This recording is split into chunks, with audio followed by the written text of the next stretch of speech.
Hello，大家好啊，又係我阿賢啊。咁今日咧又有一個裝修完工單位同大家分享下嘅。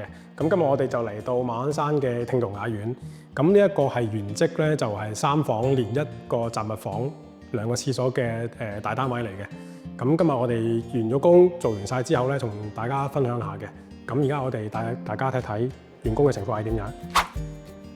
咁大家都睇到啦。咁呢一個咧就係我哋喺每一次裝修開工之前咧，都會做一個 3D 效果圖俾客人睇睇嘅。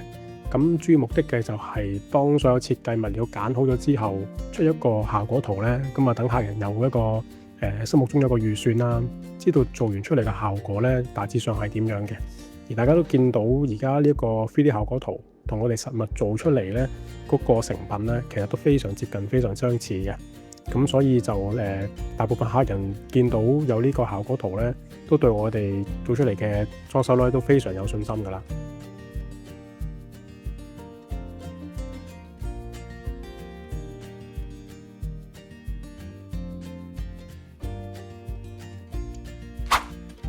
係啦，咁啊一入到呢個單位咧，咁啊客飯廳個空間感咧非常之充足㗎。咁啊喺大門口入嚟呢個位置，咁我哋幫客人咧就做咗一個換鞋坐嘅凳啦。咁啊牆身就做咗一個條子嘅飾面板，裝咗啲掛鈎啦，亦都有一個高身嘅鏡。咁就呢個空間完全係足夠㗎啦。咁望過嚟呢邊咧就有個獅子櫃啦，有個台面，下邊咧就係做埋一個鞋櫃㗎啦。係啦。咁再過隔離少少咧，呢度有個窿嘅，大家見到，因為業主咧會買一部掃地吸塵機嘅。咁掃地吸塵機咧，俾佢塞落個窿入邊，等佢自己走出嚟做清潔，做完之後咧就塞翻入去，咁就非常好用啦。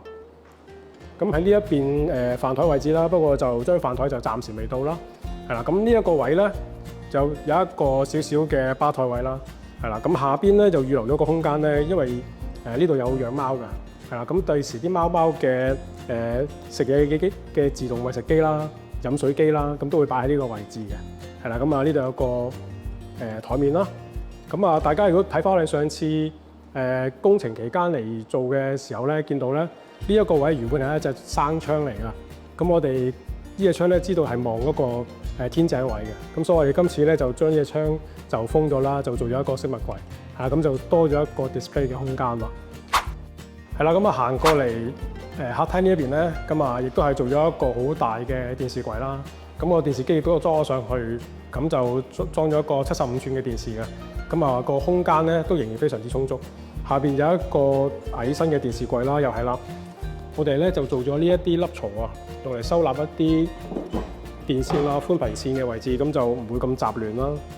係啦，咁啊背面係一個飾面嘅電視牆啦，上面有吊櫃啦，櫃頂係做咗滲燈啦。咁過到嚟呢邊啦，就係做咗一個飾物櫃，咁亦都係做咗玻璃嘅間隔啦。咁我哋之前有一條片係清麗苑咧，都係用咁嘅設計嘅，係啦，都係個燈帶咧喺嗰個玻璃嘅背面嘅。咁着咗燈之後咧，好似個玻璃會發光咁樣，個效果都幾好嘅，係啦。咁個梳化位會擺呢邊啦，係啦。咁望出去咧，其實已經係馬鞍山嘅海景嚟㗎，係啦。咁就就講一講個天花燈咯。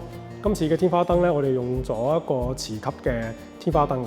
咁個好處就係裝拆非常之容易啦，唔需要扭任何掣啦，就咁掹落嚟，就咁放上去咧。佢因為佢磁吸咧，就好容易可以安裝得到㗎啦。咁啊非常之方便啦，亦都有唔同嘅效果嘅。係啦，咁喺淘寶買咧都好平嘅啫。係啦，嚟到廚房嘅位置啦，咁啊見到啦呢一個 U 型嘅廚櫃咧嘅工作空間咧非常足夠㗎啦。係啦，咁啊呢一邊係一個工作台面啦，煮水爐啦，下邊有個蒸焗爐嘅。係啦，咁啊抽油煙機牆身咧，我哋就用咗不鏽鋼板啦。今次係啦，咁上面就做咗一個L 型嘅吊櫃。咁嚟到呢一邊咧，就係一個星盤啦，連龍頭。咁我裝埋一個3M 嘅濾水器啦，係啦。咁個廚櫃嚟到呢邊咧，上面係一個座台式嘅洗碗機嚟嘅。咁洗碗機要留意啦，如果座台式嗰隻咧，一定要擺高位嘅，係啦，因為要就到個去水位啦。咁下邊有預留咗一個洗衣機嘅位置，咁但係部機咧就暫時未到嘅，係啦。咁上面亦都係一啲櫥櫃儲物空間啦。嚟到呢一邊，大家見到啦，呢個4門嘅雪櫃咧，個橫嘅闊度咧係1米嘅，所以呢個廚房咧擺得落呢個雪櫃咧都非常之厲害。咁啊非常之好用啦呢個雪櫃，係啦，咁就係啦，呢個廚房就大致上係咁啦。係啦，嚟到客廳入去走廊呢個位置咧，咁原本呢一個位咧係一個原裝一個凹位咧，係做一個儲物櫃嘅。咁當然而家就拆咗啦，咁啊做咗一個飾物櫃。咁啊大家見到啦，咁啊用咗玻璃做呢個間隔啦，啊亦都有做呢個玻璃門啦，入邊亦都有燈啦，係啦。咁呢度亦都有一個窄身嘅櫃，有啲儲物空間啦，係啦。咁再過嚟呢一邊咧，亦都有一個三角形嘅飾物櫃啦，用嚟修飾嘅一個位置嚟嘅，係啦。咁啊入嚟呢間細房可以睇睇啦。嚟到書房嘅位置啦，咁我哋就幫客人咧就做咗一套書台連組合櫃啦。咁呢度做咗個圓角嘅修飾嘅，就係一個飾物櫃嘅位置。咁有個書台啦，咁書台我哋呢個位咧就做一個收納嘅空間咧，就將一啲拖板啊、電線等等嘅咧就可以收喺度，咁啊整齊好多啦。係啦，上面呢一度就係書架啦，上面嘅就係儲物櫃啦，亦都做翻啲圓角啦，望落去冇咁單調啦。咁呢個電腦台咧嘅櫃筒咧，全部都用咗緩衝膠噶啦。係啦，呢套櫃就大致上係咁啦。係啦，喺書房出嚟嘅對面呢個咧就係客廁嘅位置啦。咁我哋就做咗一個洗手盤嘅櫃連台面啦，做咗個鏡櫃啦，連少少擺飾物嘅空間啦。係啦，咁啊全部嘅地磚、牆磚啊、玻璃玉屏啊都係新做噶啦。係啦，嚟到呢個主人房嘅位置啦。咁原本呢一個主人房咧係2間房嘅間隔嚟嘅。咁我哋就將其中一間房嘅間隔拆咗。咁然之後咧，就用一個長虹玻璃嘅趟門嚟到代替咗嘅。咁喺入到嚟呢個主人房嘅睡房位置啦。咁大家見到啦，都係一個3邊落床㗎。咁床頭對住呢個海景咧，個感覺非常好啊。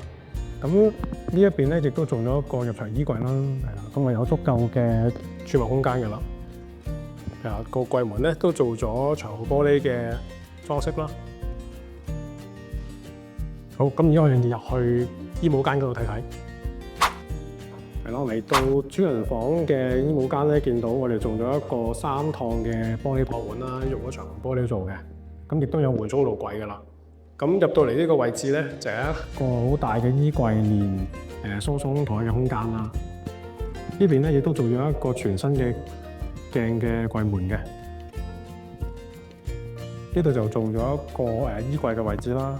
咁值得一講嘅咧就係呢個櫃門，因為都好長，咁我哋一定要落呢一啲拉積器啦。咁啊，確保呢個櫃門咧唔會攣啊。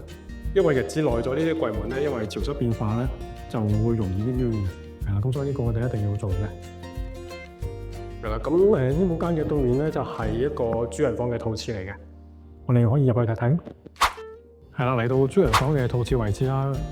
咁啊，入邊做咗個洗手盆櫃啦、鏡櫃啦，咁啊做咗全部瓷磚啊、落去水啦，做咗個企缸同埋坐廁嘅，係啦，咁啊都係一啲基本嘢啦。係啦，喺下次出嚟咧，咁另一邊呢度有一個細細地嘅儲物室嘅位置啦，係啦，咁啊呢個可以用嚟擺雜物嘅地方嘅。係啦，咁啊今次呢個聽同雅苑大裝修嘅員工分享咧，就去到呢度噶啦。